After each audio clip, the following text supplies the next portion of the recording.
Brève du palais présidentiel ivoirien. 1. Le curieux déploiement de l'armée et des forces spéciales à la frontière nord de la Côte d'Ivoire. Les militaires de l'armée régulière et les forces spéciales ivoiriennes ont acheminé leur déploiement stratégique au nord de la Côte d'Ivoire à la date du dimanche 13 novembre 2022 à minuit précise. Leur localisation se situe à Nigouni, dans le département de Tingrela, à l'est d'Odiéné et du côté de Bouna, à la frontière du Burkina Faso. Les populations ont pu observer les mouvements des troupes.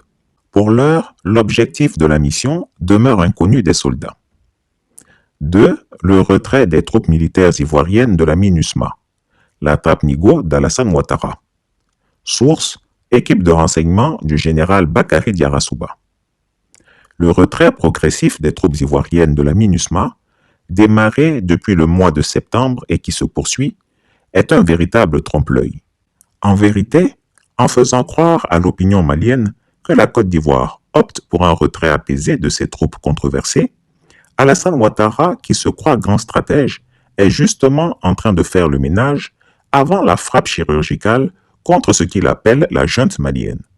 Le général Bakary Diarra-Souba a fait savoir que les colonels maliens n'étaient que des idiots parce qu'en se retirant officiellement de la MINUSMA et du Mali, ces colonels niais auraient la faiblesse de croire que le contentieux était vidé.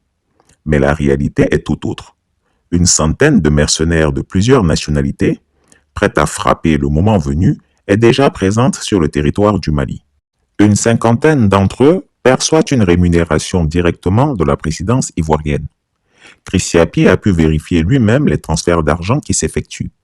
Les autorités maliennes, heureusement informées, sauront ce que faire. 3. La santé fragile d'Alassane Ouattara, l'homme qui se veut immortel. Alassane Gaspard Dieudonné Ouattara, alias le Chameau, est malade et ce n'est pas imaginaire. Son rendez-vous médical, prévu pour le 10 novembre dernier à Paris, n'a pu être honoré en raison de considérations subjectives.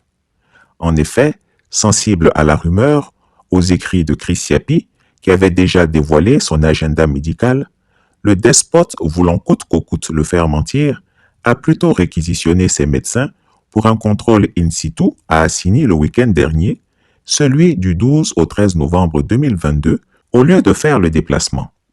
Il se dit qu'il voulait tuer dans l'œuf la rumeur qui s'était emparée de la ville. Il a alors organisé de maigres audiences avec les ambassadeurs d'Inde et du Burkina Faso. Quelle bêtise! Doit-on, comme un gamin, jouer avec sa propre santé? Après consultation à Assini, l'avis des médecins est formel. Il lui faut faire obligatoirement un déplacement sur Paris pour des analyses approfondies. L'orgueilleux despote suivra-t-il pour une fois les conseils avisés de ses médecins? Nul ne le sait. Pour l'heure, un neurologue et un secouriste allemand sont à son chevet 24 heures sur 24. Affaire à suivre. Chrissiapi ne ment pas.